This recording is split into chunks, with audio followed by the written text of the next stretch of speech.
Hi everyone, welcome back to Bion's classes. Today we will discuss about dengue virus.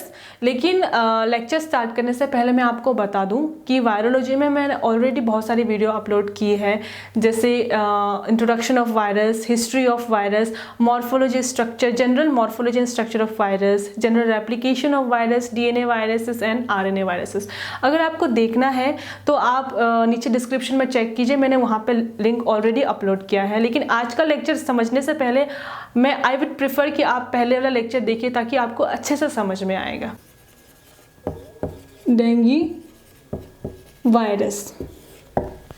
Lecture start करने से पहले मैं आपको बता दूं कि लोग बहुत अलग अलग तरीके से प्रोनाउंस करते हैं. कोई कहते हैं इसे डेंगू वायरस, कोई इसे डेंगू वायरस कहते हैं, लेकिन इसका जो एक्चुअल जो प्रोनाउंसिएशन है इट्स डेंगू वायरस. सो सबसे पहले मैं आपको इंट्रोडक्शन बताऊंगी. First point is introduction.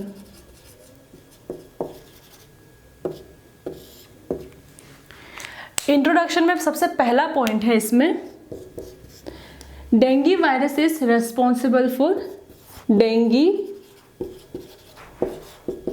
Fever. Dengue fever बहुत इंपॉर्टेंट है. सो मैं आपको डेंगू फीवर का कुछ छोटा ब्रीफ मतलब आपको मैं बताऊंगी कि डेंगू फीवर क्या होता है, कैसा होता है, ठीक है, कैसे फैलता है. सो डेंगू फीवर क्या होता है, ये एक टाइप का पेनफुल वायरल डिजीज होता है. Dengue fever is a painful viral disease जो कि फीमेल मस्क्यूटो एडीज इजिप्टी के काटने से होता है, क्योंकि ये मच्छर क्या करता है, डेंगू वायरस को कैरी करता है, ठीक है. यही से mosquito is responsible for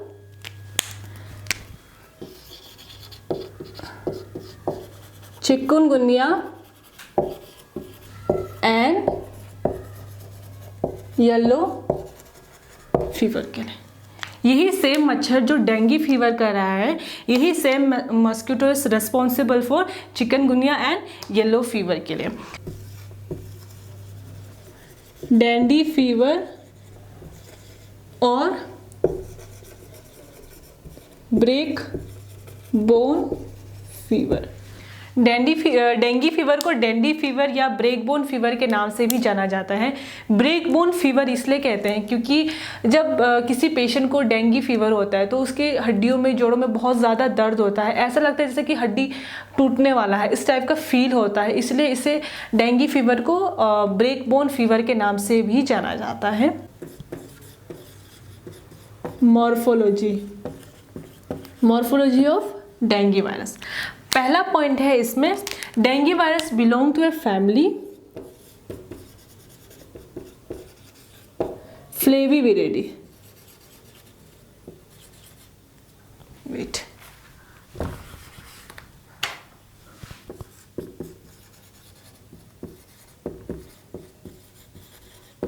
and genus flavivirus, ठीक है. डेंगू वायरस का जो फैमिली है वो होता है फ्लेविविरिडी एंड जीनस इज फ्लेविवायरस. अब मैं आपको इसका स्ट्रक्चर बताऊंगी. Dengue virus is enveloped virus, ठीक है. जो इसका जो ब्लैक कलर का आपको जो ये लाइनिंग देख रहा है, ये है enveloped. Dengue virus is enveloped virus. उसके बाद नेक्स्ट आता है इसमें जो ब्लू कलर का लाइनिंग आप देख रहे हैं, ये है इसका मैट्रिक्स, ठीक है. अब जो क्या होता है, जो डेंगू वायरस में क्या होता है, इसका जो कैप्सूल होता है वो आइकोसाहेड्रल शेप का होता है. ये होता है आइकोसाहेड्रल शेप का.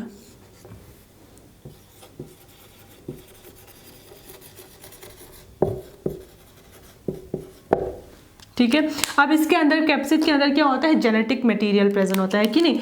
जेनेटिक मटेरियल क्या होता है, ये positive sense single stranded RNA virus होता है, ठीक है. जो डेंगू वायरस है ये आरएनए कैरी करता है एज इट्स जेनेटिक मटेरियल. जो सिंगल स्ट्रैंडेड होता है, लीनियर होता है, ठीक है, लीनियर होता है, सिंगल स्ट्रैंडेड आरएनए वायरस होता है. Dengue virus carry total 10 types of protein, ठीक है। उसमें से 3 होता है, 3 types of proteins are structural protein, structural protein, and other 7 are non structural protein. 7 types are non structural protein and 3 types are structural protein. So the next point is replication of dengue virus. सबसे पहले क्या होता है, देखो हमारे जो skin होता है उसका 2 लेयर होता है, epidermis layer and dermis layer, ठीक है। मस्क्यूटो, ये मस्क्यूटो जो इन्फेक्टेड मस्क्यूटो है जिसके पास जो कि डेंगू वायरस से इन्फेक्टेड है, ठीक है। पहला पॉइंट है ये, डेंगू वायरस इन्फेक्टेड मस्क्यूटो ने एक हेल्दी पर्सन को बाइट किया, ठीक है। बाइट करने एपिडर्मिस लेयर में सबसे ऊपर सुपरफिशियल जो स्किन लेयर होता है उसमें जाकर बाइट किया।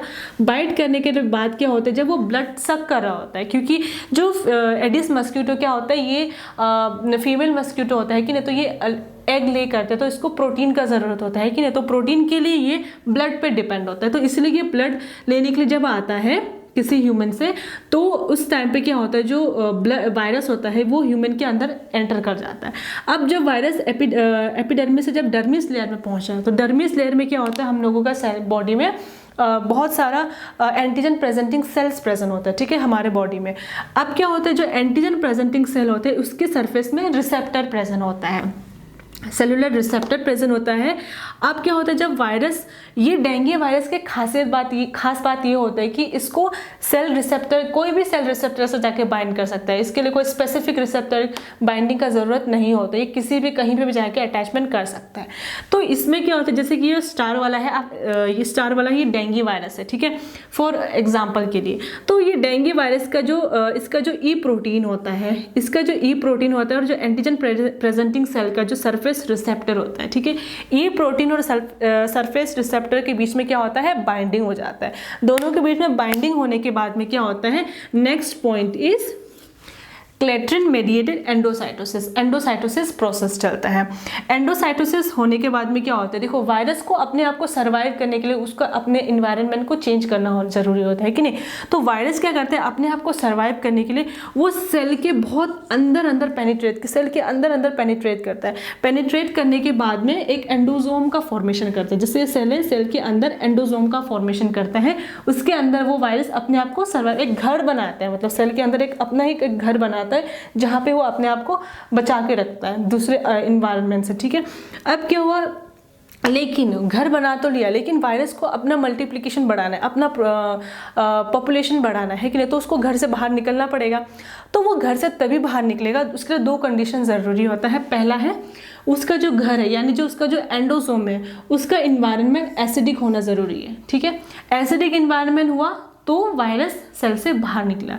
दूसरा पॉइंट होता है जो एंडोजोमल मेम्ब्रेन, ठीक है, उसका जो घर का जो बाहर का जो दरवाज़ा है, ठीक है, यानी जो उसको बाहर का जो मेम्ब्रेन है वो नेगेटिवली चार्ज होना ज़रूरी है, तभी वो बाहर निकलेगा, ठीक है। पहला है एसिडिक इन्वायरमेंट, दूसरा है नेगेटिवली चार्ज। ये 2 कंडीशन हुआ, उसके बाद जो वायरस है सेल से बाहर निकल गया, ठीक है। निकलने के बाद क्या होता है, जो वायरस का जो एनवेलप होता है, उसका जो डोर जो मैंने बताया था, ठीक है, उसका जो मेम्ब्रेन होता है, वो क्या करते हैं, वायरस का जो खुद का जो एनवेलप होता है और जो उसका जो घर है, मतलब आपको घर से बाहर को निकलना है, तो आप दरवाजा को तो आप खोलोगे, दरवाजा को ओपन करोगे, है कि नहीं। तो उसके लिए क्या होता है, जो वायरस का जो एनवेलप होता है वो जो एंडोजोमल मेम्ब्रेन का जो मेम्ब्रेन होता है उसके साथ में जाके अटैच हो जाता है, मतलब स्टिक हो जाता है, ठीक है। स्टिक हो जाने के बाद में क्या करते हैं, जो दरवाज़ा खोल देता है, इसके बाद वायरस निकल जाता है बाहर। निकलने के बाद में उसका जो जेनेटिक मटेरियल होता है वो रिलीज आउट हो जाता है। जो वायरस का जो जेनेटिक मटेरियल है वो पॉजिटिव सेंस mRNA होता है, ठीक है, पॉजिटिव mRNA होता है। ये पहले नेगेटिव में कन्वर्ट होता है, नेगेटिव में कन्वर्ट हुआ, उसके बाद में जो ये नेगेटिव स्ट्रैंड जो होता है ये एज अ टेम्पलेट की तरह काम करता है।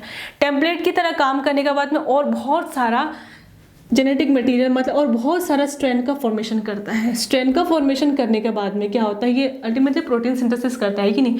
तो उसके बाद में उससे पहले क्या होता है, ये जो भी बहुत सारा जो स्ट्रैंड का फॉर्मेशन हुआ एज अ टेम्पलेट क्या करें, दूसरा अदर स्ट्रैंड का फॉर्मेशन किया, ये क्या होता है, अब सब इकट्ठा होके एंडोप्लाज्मिक रेटिकुलम में जाता है, ठीक है, रफ एंडोप्लाज्मिक रेटिकुलम, RER यानी रफ एंडोप्लाज्मिक रेटिकुलम में गया। रफ एंडोप्लाज्मिक रेटिकुलम में जाने के बाद में क्या होता है, जो वायरस होता है, जो न्यू वायरस है, उसका पास में कोई बाहर में कोई प्रोटेक्शन, उसका कवच नहीं है, ठीक है, वो ऐसे ही है, तो उसको एक बाहर से प्रोटेक्शन कवर प्रोवाइड करता है, यानी कैप्सिड प्रोवाइड करता है एंडोप्लाज्मिक रेटिकुलम में। उसके बाद में यानी न्यूक्लियो कैप्सिड प्रोवाइड करता है, ठीक है, न्यूक्लियो कैप्सिड। उसके बाद में क्या होता है, जो न्यूक्लियो कैप्सिड होता है उसके ऊपर एक लेयर फॉर्मेशन होता है, उसको प्रोटेक्ट कवर देता है वायरस का जो जेनेटिक मटेरियल को, यानी एनवलप, ठीक है। वायरस क्या बताया था मैंने जो डायग्राम में कि एनवलप वायरस है, कैप्सिड वायरस है कि नहीं, तो सबसे पहले कैप्सिड जेनेटिक मटेरियल को कैप्सिड ने उसको कवर किया, बचा के रखा, अब उसके ऊपर दोबारा एनवलप प्रोटीन आता है, उसको कवर कर देता है, ठीक है। अब यहाँ पे न्यूक्लिक एसिड है, उसके बाद में एक एनवलप है और कैप्सिड है, हाँ ठीक है, न्यूक्लिक एसिड है, कैप्सिड है और एनवलप है। उसके बाद लेकिन इस टाइम पे क्या है, जो वायरस है ये इमेच्योर वायरस है, अभी तक मैच्योर कंप्लीटली नहीं हुआ है। उसके बाद में जो ये इमेच्योर वायरस है रफ एंडोप्लाज्मिक रेटिकुलम से गोल्गी एपैरेटस में जाता है, जहाँ पे उसका ग्लाइकोजाइलेशन होता है। ग्लाइकोजाइलेशन होने के बाद में क्या होता है, वो एक ब्लड वेसिकल्स का फॉर्मेशन करता है, एक छोटा सा ब्लड वेसिकल का फॉर्मेशन करता है, जिसका पीएच होता है 5.7, ठीक है। उसके बाद में ये अब जो ये वायरस है ये कम्प्लीटली मैच्योर वायरस है। उसके बाद में ये वायरस मैच्योर हो गया कम्प्लीटली। अब क्या होता है, जो सेल होता है, सेल के बाहर से ये बर्ड आउट हो जाता है, मतलब सेल के बाहर से वायरस रिलीज हो जाता है, ठीक है। ब्लड में पहुंच गया, पूरे जगह में फैल गया। अब मतलब इसका मतलब जो ये पर्सन है जिसके बारे में मैं बता रही हूँ, ठीक है, ये अब इन्फेक्टेड है डेंगू वायरस, क्योंकि इसको बॉडी में सारा ब्लड में फैल गया वायरस। अब इसी को कोई जो हेल्दी मस्क्यूटो ने अगर आके बाइट किया तो वो मस्क्यूटो फिर इन्फेक्ट हो जाएगा, फिर वो ऐसे ही एक दूसरे को ट्रांसमिट करेगा, है कि नहीं। सो मैं आपको एक बार और बता देती हूँ, क्योंकि लाइफ साइकिल बहुत बड़ा है, तो मैं आपको रेप्लिकेशन स्टेज बहुत बड़ा है, तो मैं एक बार फिर से बताती हूँ। सबसे पहले क्या होता है, स्किन का 2 लेयर होता है, epidermis layer, dermis layer. Mosquito ने आके बाइट किया एपिडर्मिस लेयर में, उसके बाद में जो वायरस है ये एंटर किया डर्मिस लेयर में, जहाँ पे एंटीजन प्रेजेंटिंग सेल प्रेजेंट है, ठीक है। एंटीजन प्रेजेंटिंग सेल में सेलुलर रिसेप्टर प्रेजेंट होता है और वायरस का जो ई प्रोटीन होता है, दोनों के बीच में जाके बाइंडिंग होता है। बाइंडिंग होने के बाद सेकंड स्टेप है, इसमें क्लेट्रिन मेडिएटेड एंडोसाइटोसिस होता है, ठीक है। उसके बाद में वायरस को अपने आप को सर्वाइव करने के लिए वायरस क्या करता है, सेल के अंदर पेनिट्रेट करता है, वहाँ पे एंडोसोम का फॉर्मेशन करता है, एंडोसोम फॉर्मेशन करता है। लेकिन अपने वायरस को अपना पॉपुलेशन बढ़ाना है, कंसंट्रेशन बढ़ाना है कि नहीं, तो पॉपुलेशन बढ़ाना है, परसेंटेज बढ़ाना होता है, तो वायरस क्या करता है, उसको घर से बाहर निकलना होता है कि नहीं। घर यानी एंडोसोम, तो उसको बाहर निकलना होता है, कि तभी निकलेगा। पहला एक कंडीशन होना चाहिए, एसिडिक इन्वायरमेंट हुआ एंडोसोम का, तभी वो बाहर निकलेगा। या दूसरा, जब नेगेटिवली चार्ज हो उसका एंडोसोम, ठीक है, एंडोसोम का जो मेम्ब्रेन जो होता है वो नेगेटिवली चार्ज हो, तभी वो निकलेगा बाहर। निकलने के बाद, अब जैसे कि वायरस निकल गया बाहर, ठीक है, निकलने के बाद क्या होता है, थर्ड पॉइंट होता है इसमें, जो वायरस का जो एनवलप होता है, ठीक है। जैसे मुझे घर से बाहर निकलना होगा तो मैं दरवाजा खोलूंगी, ठीक है, तो मैं वायरस हूँ एग्जांपल के लिए, तो मेरा जो एनवलप होता है, वो जो एंडोसोम का जो मेम्ब्रेन होता है उसको जाके अटैच हो जाता है वहाँ पे। अटैच होने का, फ्यूज होने के बाद में क्या होता है, मैं बाहर निकल जाऊंगी जैसे, तो वायरस का जो जेनेटिक मटेरियल क्या होता है वो बाहर को निकल जाता है, यानी जिसका जो पॉजिटिव mRNA बाहर को निकल गया, ये पहले 4th पॉइंट में पॉजिटिव mRNA कन्वर्ट होता है नेगेटिव mRNA में। Negative mRNA as a template की तरह काम करता है और बहुत सारा DNA स्ट्रैंड्स बनाता है, RNA स्ट्रैंड बनाता है, अपना कॉपी स्ट्रैंड बनाता है, ठीक है। स्ट्रैंड बनाने का ये सब क्या होता है, इकट्ठा होकर रफ एंडोप्लाज्मिक रेटिकुलम में जाके एक्यूमुलेट हो जाता है, वहाँ पे सब इकट्ठा हो जाता है। रफ एंडोप्लाज्मिक रेटिकुलम में क्या होता है, आप तो जेनेटिक मटेरियल ऐसा ही है, उसको बाहर से कोई प्रोटेक्शन नहीं दिया, तो वो कभी भी टूट सकता है, कभी भी ब्रेक डाउन हो सकता है कि नहीं। तो रफ एंडोप्लाज्मिक रेटिकुलम में क्या होता है, उसको जेनेटिक मटेरियल, जो न्यू जेनेटिक मटेरियल है, उसको बाहर से कवच मिलता है, उसको कवर मिलता है, यानी कैप्सिड मिलता है, न्यूक्लियो कैप्सिड का फॉर्मेशन होता है। अब न्यूक्लियो कैप्सिड में बाहर से फिर एक और एनवलप का एनवलप आके उसको कवर कर देता है, ठीक है। लेकिन जो एनवलप न्यूक्लिक एसिड और कैप्सिड का जो फॉर्मेशन हुआ ये मैच्योर नहीं, ये इमेच्योर वायरस है। अब इमेच्योर वायरस फिर गोल्गी एपरेटस में जाता है जहाँ पे ग्लाइकोसाइलेशन होता है। ग्लाइकोसाइलेशन होने के बाद में फिर क्या होता है, बडिंग वेसिकल का फॉर्मेशन होता है जिसका pH 5.7 होता है। उसके बाद में वायरस मैच्योर होता है। उसके बाद जिससे वायरस मैच्योर हो गया, अब वायरस बॉडी से सेल से बाहर को निकल गई और ये पूरा बॉडी में फैल जाता है। नेक्स्ट इज डायग्नोसिस, ठीक है। डायग्नोसिस के लिए, क्योंकि जो डेंगू वायरस है मेनली रिस्पॉन्सिबल होता है फॉर डेंगू फीवर के लिए, तो डेंगू फीवर के लिए हम ब्लड सैंपल कलेक्ट करते हैं। इसमें हम क्या करते हैं, एंटीजन एंटीबॉडी टेस्ट लगाते हैं। एंटीजन टेस्ट के लिए या हम NS1 एंटीजन टेस्ट लगाते हैं जिसके लिए हम ब्लड कलेक्ट करते हैं 1 to 2 days आफ्टर फीवर, ठीक है। उसके बाद एंटीबॉडी टेस्ट के लिए हम ब्लड कलेक्ट करते हैं 5 to 10 days आफ्टर फीवर और इसमें हम IgM एंड IgG एंटीबॉडी को डिटेक्ट करते हैं, ठीक है। अगर IgM एंड IgG दोनों अगर पॉजिटिव है इट मीन्स करंट इन्फेक्शन है। अगर IgM नेगेटिव है और IgG पॉजिटिव है इट मीन्स पास्ट इन्फेक्शन है। एंटीजन एंटीबॉडी टेस्ट के अलावा हम प्लेटलेट टेस्ट भी लगा सकते हैं, प्लेटलेट काउंट भी कर सकते हैं, क्योंकि डेंगू फीवर में क्या होता है ज़्यादातर प्लेटलेट्स की कमी हो जाता है कि नहीं, तो प्लेटलेट टेस्ट भी लगा सकते हैं। लेकिन प्लेटलेट टेस्ट अगर लगाया आपने, उसके बाद अगर आपने देखा कि डॉक्टर ने आपको बताया कि आपका प्लेटलेट्स की कमी है, तो ऐसा नहीं है कि डेंगू फीवर ही हो, क्योंकि प्लेटलेट्स की कमी अदर कंडीशंस में भी होते हैं। तो उसके लिए डॉक्टर आपको दूसरा स्पेसिफिक टेस्ट मतलब रिकमेंड करते हैं, जैसे कि RT-PCR आप कभी भी किसी भी टाइम पे लगा सकते हैं। जैसे कि एंटीजन एंटीबॉडी के लिए हम 102 दिन बाद या 5 से 10 दिन बाद करते हैं, लेकिन RT-PCR के लिए आप कभी भी कर सकते हैं। अब जैसे अगर हम डेंगू फीवर की बात करें, क्योंकि अगर डेंगू वायरस जो डेंगू फीवर के लिए रिस्पॉन्सिबल होता है, तो इसके अगर हम ट्रीटमेंट की बात करें तो सबसे पहला है, क्योंकि एक तो ये सेल्फ हीलिंग है कि जैसे जॉन्डिस होता है वैसे ये भी एक सेल्फ हीलिंग होता है। तो इसमें सबसे ज़्यादा मेन पहला इंपॉर्टेंट पॉइंट है कि उस पर्सन को, उस पेशेंट को रेस्ट की बहुत ज़रूरी होता है। रेस्ट के बाद में क्या होता है, उसको लिक्विड लेना चाहिए, जैसे कि पानी, जो भी आप खा रहे हो जैसे जूस, वो सब आपको लिक्विड, मतलब ज़्यादा से ज़्यादा आप लिक्विड आपको इनटेक करना चाहिए। जैसे कि जूस हो गया, नारियल का जूस हो गया, शुगर केन का जूस हो गया, ये सब, पपीते का जूस ऐसा बोला जाता है, ये सब आपको लेना ज़रूरी होता है। सबसे मेन पॉइंट इसमें ये होता है कि आपको इलेक्ट्रोलाइट्स लेना ज़रूरी हो, जैसे कि पानी और चीनी का जो घोल होता है ना, इलेक्ट्रोलाइट रिप्लेसमेंट, ये लेना बहुत ज़रूरी होता है, ठीक है। Third point is very important, electrolytes. So this is all for now. और इसी तरह वीडियो देखते रहने के लिए हमारे साथ बने रहिए। इसके लिए आपको लाइक, शेयर एंड सब्सक्राइब करना पड़ेगा बायोन्स क्लासेस को। Thank you.